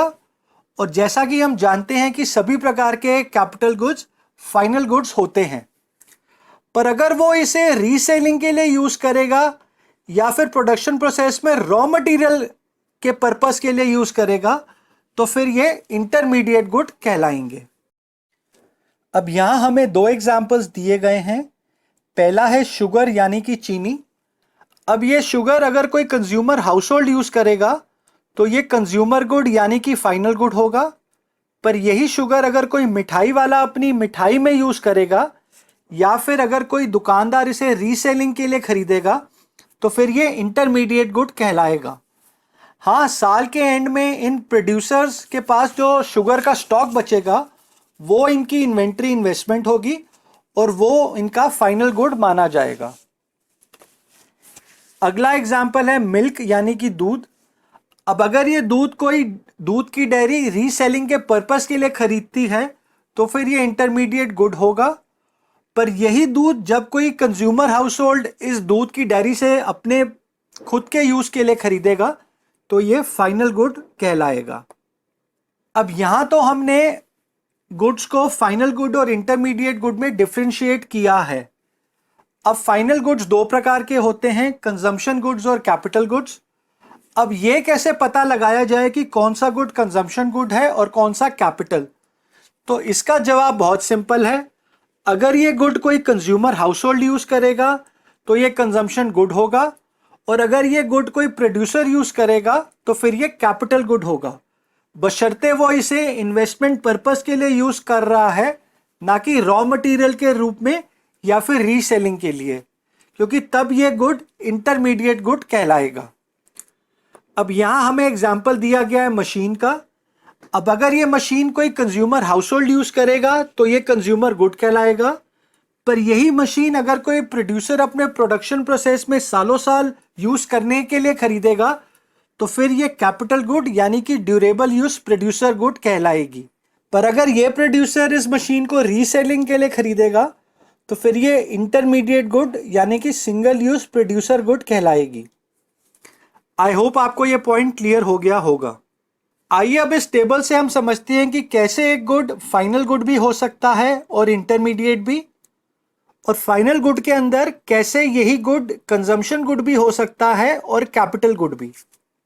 अब पहला गुड है कार। अब अगर ये कार कोई कंज्यूमर हाउस होल्ड लेता है तो ये कंज्यूमर गुड यानी कि फाइनल गुड होगा, और अगर इसको कोई प्रोड्यूसर लेता है इन्वेस्टमेंट पर्पस के लिए तो फिर ये उसका कैपिटल गुड यानी कि फिर से फाइनल गुड ही माना जाएगा। फॉर एग्जाम्पल कोई टैक्सी ड्राइवर इसे टैक्सी सर्विस देने के लिए खरीदता है, या फिर कोई कंपनी इसे अपने स्टाफ के ट्रांसपोर्ट के लिए खरीदती है, तो इन दोनों केसेस में ये गुड कैपिटल गुड यानी कि फाइनल गुड कहलाएगा। पर अगर इस कार को कोई कार का डीलर लेता है रीसेल करने के लिए तो फिर ये इंटरमीडिएट गुड माना जाएगा। हाँ, साल के एंड में इस कार डीलर के पास जितना स्टॉक बचेगा वो इस डीलर की इन्वेंट्री इन्वेस्टमेंट कहलाएगी और उसे हम फाइनल गुड मानेंगे। अगला एग्जाम्पल है क्लॉथ यानी कि कपड़ा। अब अगर इसे कोई कंज्यूमर हाउस होल्ड लेगा तो वो कंज्यूमर गुड यानी कि फाइनल गुड माना जाएगा। पर यह कपड़ा अगर कोई प्रोड्यूसर लेट से कोई टेलर खरीदता है, अब अगर वो इसे अपने प्रोडक्शन प्रोसेस में रॉ मटेरियल के रूप में यूज करेगा या फिर इसका रीसेल करेगा तो फिर ये कपड़ा इंटरमीडिएट गुड कहलाएगा। अब साल के एंड में जो इस टेलर के पास इस कपड़े का स्टॉक बच जाएगा वो इस टेलर की इन्वेंट्री इन्वेस्टमेंट होगी, जिसे हम फाइनल गुड में इंक्लूड करेंगे। अब अगला एग्जाम्पल है शुगर का। हम ऑलरेडी इसको डिस्कस कर चुके हैं। अब अगर इस शुगर को कोई कंज्यूमर हाउस होल्ड खरीदता है तो फिर ये कंज्यूमर गुड यानी कि फाइनल गुड मानी जाएगी, और अगर इसे कोई प्रोड्यूसर रॉ मटेरियल के रूप में यूज़ करने के लिए या फिर रीसेलिंग के लिए खरीदता है तो फिर ये इंटरमीडिएट गुड मानी जाएगी। साल के एंड में जो इस प्रोड्यूसर के पास शुगर का स्टॉक बचेगा वो इस प्रोड्यूसर की इन्वेंट्री इन्वेस्टमेंट होगी, जिसे हम फाइनल गुड मानेंगे। अब लास्ट एग्जाम्पल है सर्विसेज ऑफ अ डॉक्टर और अ लॉयर। अब अगर इन्हें कोई कंज्यूमर हाउस होल्ड यूज करेगा तो ये फाइनल गुड्स होंगे, क्योंकि सर्विसेज कंज्यूमर गुड्स का हिस्सा होते हैं और हम जानते हैं कि सभी प्रकार के कंज्यूमर गुड्स फाइनल गुड्स होते हैं। पर यही सर्विस अगर कोई प्रोड्यूसर यूज करता है तो वो इस प्रोड्यूसर की इंटरमीडिएट कंजम्पशन का हिस्सा होगी, यानी कि तब ये इंटरमीडिएट गुड माना जाएगा। आप ये बात हमेशा याद रखें कि नेशनल इनकम में हम सिर्फ और सिर्फ फाइनल गुड्स को ही शामिल करते हैं। इंटरमीडिएट गुड्स को शामिल नहीं किया जाता क्योंकि उनकी वैल्यू ऑलरेडी फाइनल गुड्स में इंक्लूडेड होती है। उनको अलग से काउंट करने से नेशनल इनकम की ओवर एस्टिमेशन हो जाती है। आइए अब फाइनल गुड्स और इंटरमीडिएट गुड्स के डिफरेंसेस को भी समझ लेते हैं। मीनिंग में हमें इन दोनों की डेफिनेशंस दी गई हैं। नेचर में हमें बताया गया है कि जहां फाइनल गुड्स डोमेस्टिक और नेशनल इनकम दोनों में ही शामिल होते हैं, वहीं इंटरमीडिएट गुड्स ना तो डोमेस्टिक इनकम और ना ही नेशनल इनकम में शामिल होते हैं। उसकी वजह यही होती है कि इंटरमीडिएट गुड्स की वैल्यू ऑलरेडी फाइनल गुड्स में इंक्लूडेड होती है। वैल्यू एडिशन पॉइंट में हमें ये समझाया गया है कि final goods ready to use होते हैं, यानी कि इनमें वैल्यू एडिशन की कोई गुंजाइश नहीं होती है। वहीं intermediate goods ready to use नहीं होते हैं और इनमें वैल्यू एडिशन होना बाकी होता है। अगला पॉइंट है प्रोडक्शन बाउंड्री का। Final goods production boundary cross कर चुके होते हैं और इंटरमीडिएट गुड्स अभी प्रोडक्शन बाउंड्री के अंदर ही होते हैं। अब ये पॉइंट थोड़ा गलत है क्योंकि हम जानते हैं कि फाइनल गुड्स जो कि कैपिटल गुड्स होते हैं वो प्रोडक्शन बाउंड्री के अंदर ही रहते हैं। इसीलिए अगर आपको एग्जाम में ये क्वेश्चन आए तो आप ये वाला पॉइंट अवॉइड कर सकते हैं। लास्ट में एग्जाम्पल्स दे रखे हैं जिन्हें हम डिटेल में ऑलरेडी समझ चुके हैं। आई होप आपको ये सारे पॉइंट्स क्लियर हो गए होंगे। आइए अब कंजम्पशन गुड और कैपिटल गुड के बीच के डिफरेंसेस को भी समझ लेते हैं। यहाँ पे 3 पॉइंट्स दे रखे हैं। आप इनमें 1-2 पॉइंट्स और भी ऐड कर सकते हैं, जैसे कि कंज्यूमर और कैपिटल गुड की डेफिनेशंस और इनके कुछ एग्जांपल्स। अब पहला पॉइंट है सेटिस्फैक्शन ऑफ ह्यूमन वांट्स का। अब जहाँ पे कंज्यूमर गुड्स ह्यूमन वांट्स को डायरेक्टली सेटिस्फाई करते हैं, वहीं पे कैपिटल गुड्स जो कंज्यूमर गुड्स की प्रोडक्शन में यूज होते हैं ह्यूमन वांट्स को इनडायरेक्टली सेटिस्फाई करते हैं। इसीलिए हम ये कह सकते हैं कि जहाँ कंज्यूमर गुड्स की डायरेक्ट डिमांड होती है, वहीं पे कैपिटल गुड्स की डिराइव डिमांड होती है जो उनके द्वारा बनाए गए कंज्यूमर गुड्स की डिमांड पे डिपेंड करती है। दूसरा पॉइंट है प्रोडक्शन कैपेसिटी। अब जहाँ कैपिटल गुड्स प्रोडक्शन कैपेसिटी को रेस करते हैं, जैसा कि हमने थोड़ी देर पहले पढ़ा था कि एक इकॉनमी में जितने ज़्यादा कैपिटल गुड्स होंगे उस इकॉनमी की गुड्स एंड सर्विसेज बनाने की प्रोडक्शन कैपेसिटी उतने ही ज़्यादा बढ़ेगी। वहीं पे कंज्यूमर गुड इस प्रोडक्शन कैपेसिटी को रेस नहीं करते हैं। अब तीसरा पॉइंट है एक्सपेक्टेड लाइफ। अब जहाँ ज़्यादातर कंज्यूमर गुड्स की लाइफ कुछ साल ही होती है, वहीं पे कैपिटल गुड्स की लाइफ कई साल होती है। अब फाइनली दोस्तों हम कुछ एग्जाम्पल्स को स्टडी करते हैं जहां हमें इन्हें कैटेगराइज करना है इंटरमीडिएट गुड्स और फाइनल गुड्स में। ऐसे क्वेश्चंस एग्जाम में नॉर्मली 1 नंबर के आ सकते हैं। इनमें आपको आंसर देने के साथ उसका रीज़न भी लिखना होता है कि क्यों ये गुड इंटरमीडिएट गुड या फाइनल गुड होते हैं, नहीं तो आपको इस क्वेश्चन के मार्क्स नहीं मिलेंगे।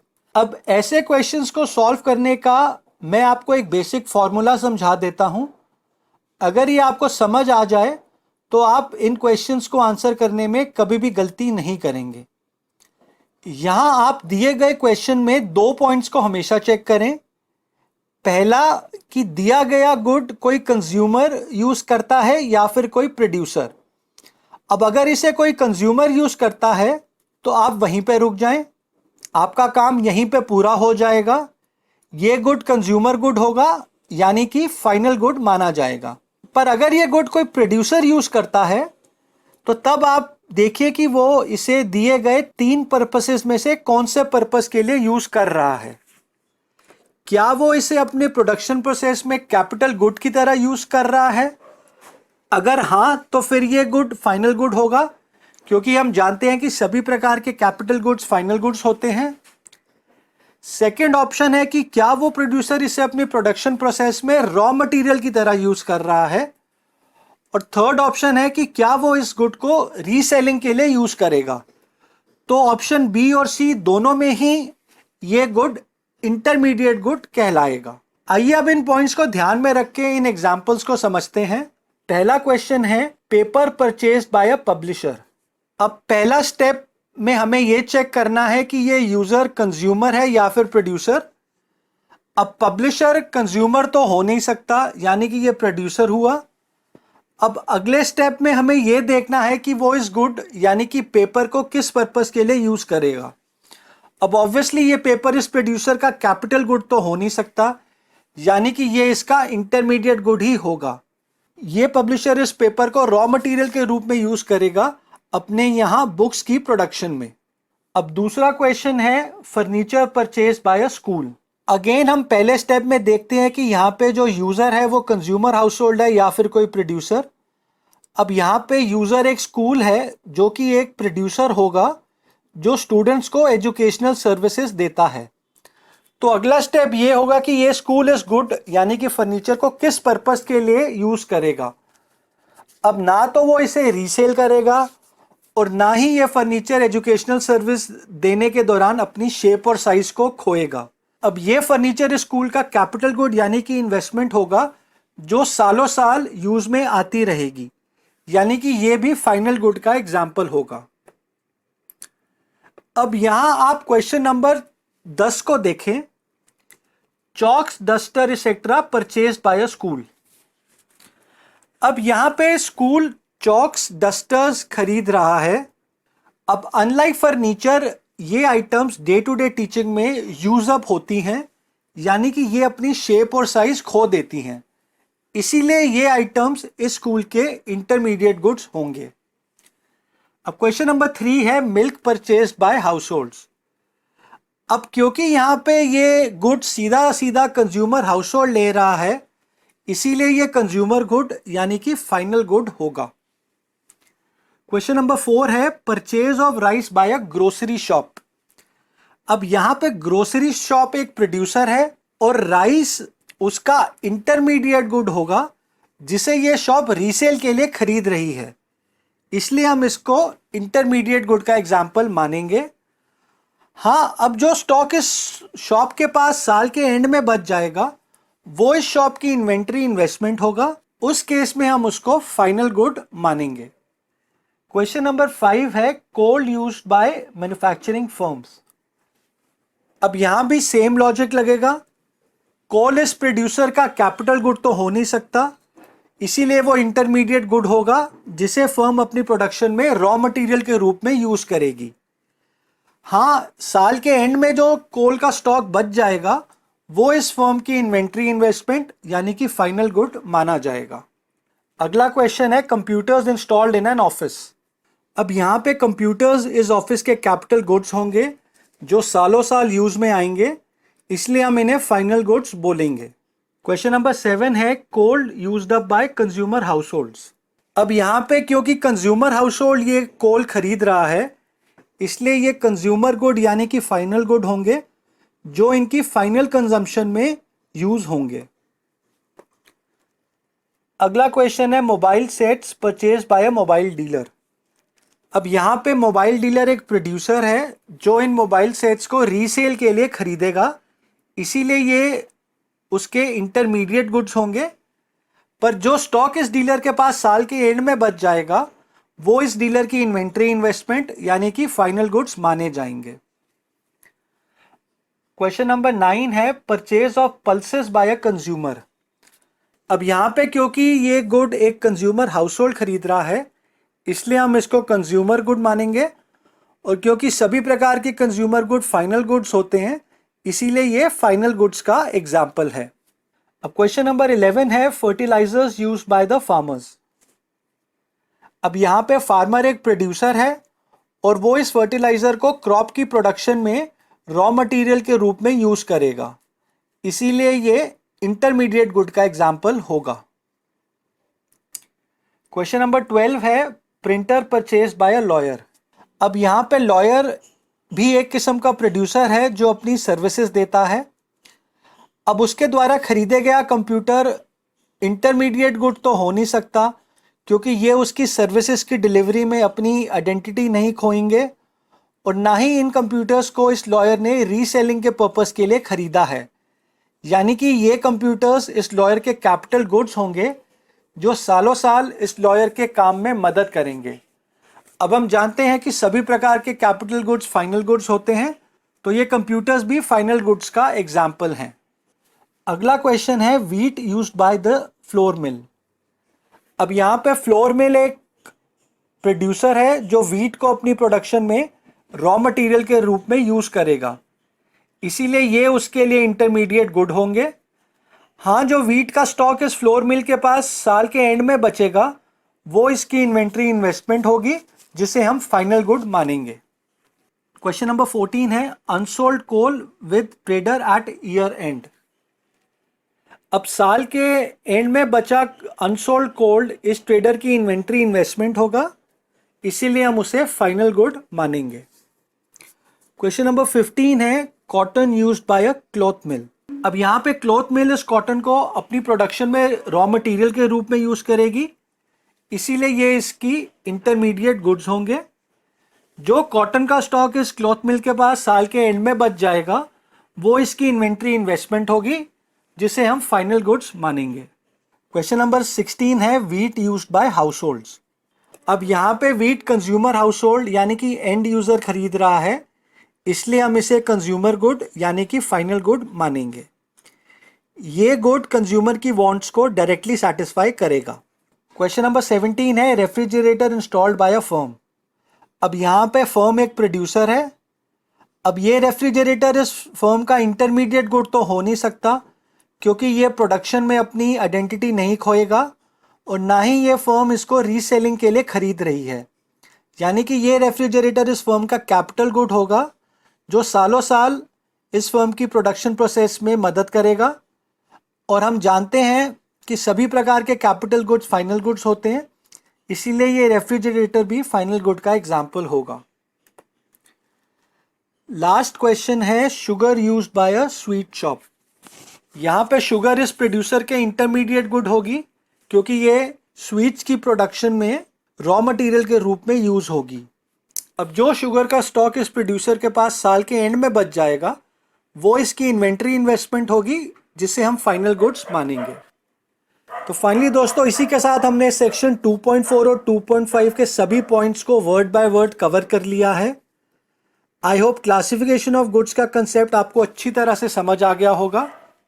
क्योंकि दोस्तों आज का वीडियो थोड़ा लंबा बन गया है, हम इस टॉपिक से रिलेटेड क्वेश्चंस जो इस चैप्टर के एंड में दे रखे हैं उन्हें आने वाले वीडियोस में कवर करेंगे। अगर आपको अभी भी कोई डाउट है तो कमेंट सेक्शन में लिखिएगा, मैं उसे ज़रूर क्लैरिफाई करूंगा। दोस्तों अगले वीडियो में हम चैप्टर 2 के बाकी बचे सेक्शंस यानी कि 2.6, 2.7 और 2.8 को कवर करेंगे और इंट्रोडक्टरी मैक्रो इकोनॉमिक्स के अपने पहले 3 फॉर्मूलाज हम इन तीनों सेक्शंस में सीखेंगे, जो कि आने वाले चैप्टर 3 और 4 में यूज होंगे। तो जल्दी ही वो वीडियो आपके लिए मैं अपलोड करूंगा। फाइनली दोस्तों, अगर आपको आज का वीडियो इन्फॉर्मेटिव लगा है तो आप इसको लाइक कीजिए, अपने दोस्तों में इसे शेयर कीजिए, चैनल को सब्सक्राइब कीजिए और बेल बटन को क्लिक कीजिए ताकि आपको मेरे अगले वीडियोस की नोटिफिकेशन मिल सके। Thank you and have a nice day.